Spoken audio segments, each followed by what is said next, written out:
matin. Lionel Gougelot.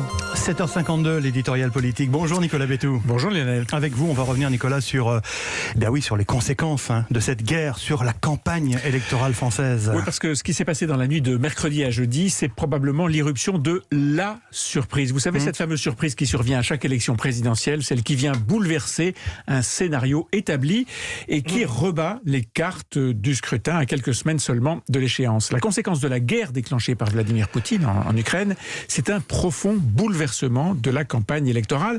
Les tensions dans la région avaient déjà obligé Emmanuel Macron à reculer son entrée dans la course à l'Élysée.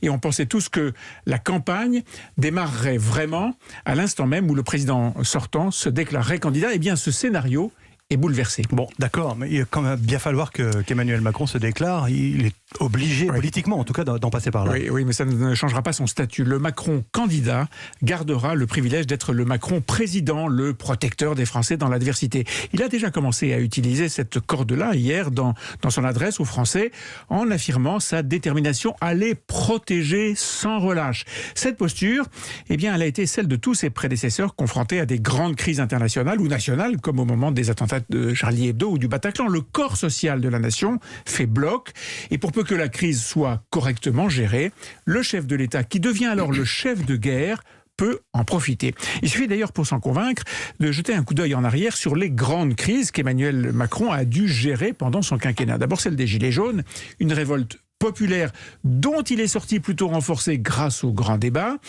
et puis le confinement et la giga-crise du Covid dont il est finalement sorti raffermi.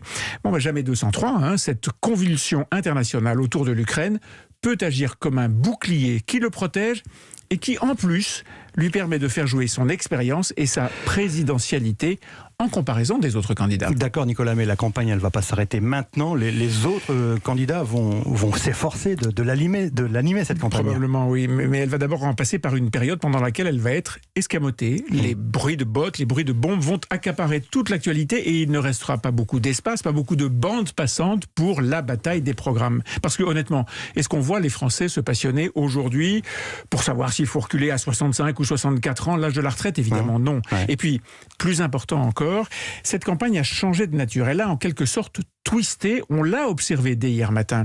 Tout s'est focalisé sur l'opposition entre les pros et les anti-Poutine. Les pros, Jean-Luc Mélenchon, mais surtout Éric Zemmour, qui avait expliqué dans des déclarations antérieures qu'il admirait Poutine et même que l'Ukraine n'était pas un pays. Eh bien, ils se sont attirés la foudre de la part des autres candidats. Pour le leader de Reconquête, c'est certainement une phase délicate de se retrouver ainsi du côté de l'agresseur et du fauteur de guerre. Mais alors, il n'y a aucun effet négatif pour Emmanuel Macron ? Si, bien sûr. Le premier, c'est le reproche qui lui est fait d'avoir tenté d'exploiter politiquement son rapport avec Poutine et de s'être fait finalement rouler en annonçant le principe d'un sommet avec Biden alors qu'on a eu la guerre. Mais le président a répondu hier en expliquant qu'il avait tout fait pour essayer d'imposer la voie de la diplomatie.